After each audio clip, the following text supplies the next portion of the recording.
Tonight, there are more concerns about where billions of gallons of water will come from for the LEAP business project in Boone County.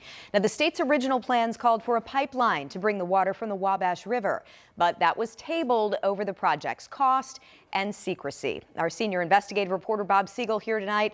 So you have details of a new plan that's also raising some questions. Yeah, and that plan is well underway, and it's really catching some people off guard and by surprise because it hits close to home, as in right through their front yard.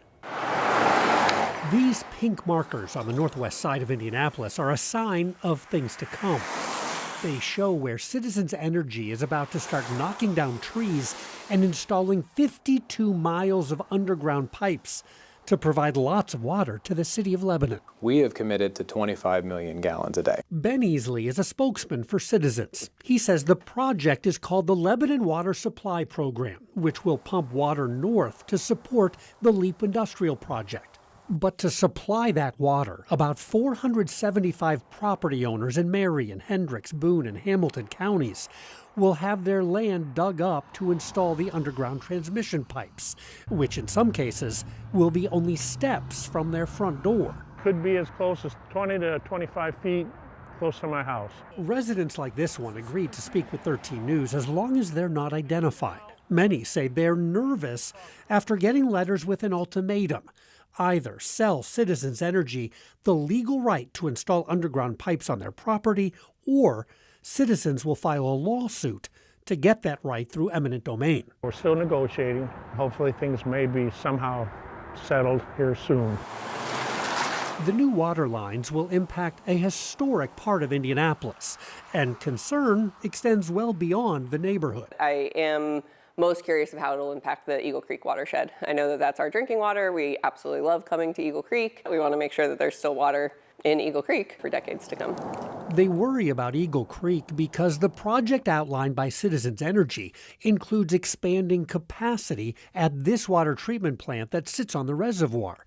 A big surprise to the advisory committee at Eagle Creek Park. We've heard nothing. Lou Ann Baker is a park advisor. She wants to know what removing millions of gallons of extra water will mean for Eagle Creek. The reservoir is a living, thriving ecosystem. And so any change to that ecosystem to draw more water out or potentially put more water in from wastewater, which we've heard is also an option, is a concern to us without any additional knowledge.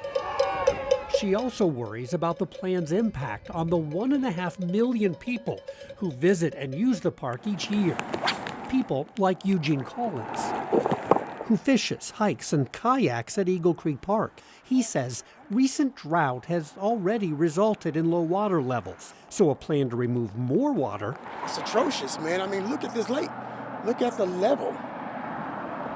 You know, it's already low enough. Water levels are usually low this time of year, but not this low. This area that looks like a beach is usually underwater. This is as low as it's been during the past 10-year period. Martin Risch is a retired hydrologist and a park advisor.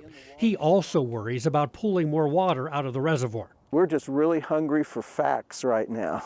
It would be appropriate for someone to explain what's the plan. If you're installing pipe in less than 6 weeks, surely you have a plan that you have the confidence to share with the public. Can you understand why people have some confusion and questions? Absolutely, yeah. Citizens Energy says it has a website that explains the Lebanon Water Supply Program, with information that's been online for months. There are multiple pieces to this overall program. But while the website clearly says Lebanon will receive 25 million gallons of water a day within the next 6 years, one detail is missing. Where is that water going to come from? I think that's a fair question. Water will come into the Citizens distribution system in the way that it always comes into the distribution system from 10 different central Indiana water resources that we have. Easley says he cannot pinpoint exactly where all the water for the Lebanon project will originate because Citizens draws water from multiple sources, with Eagle Creek Reservoir being just one. He says Citizens currently taps into Eagle Creek for about 10 million gallons a day, and that amount will grow to between 11 and 13 million gallons a day once the Lebanon project is complete. with little or no impact on the ecosystem of the reservoir. The amount that we're taking out is very much in line with the amount that we know is newly coming into the reservoir since the time it was designed and built. There is no need for concern. But there is still concern, largely because so much of the plan still has not been communicated to the public. So we're hearing questions about cost, about environmental impact, the timeline. What are you learning about that? Yeah, I asked all those questions to Citizens Energy, and we've got more details posted right now at WTHR.com. All right, Bob, thanks.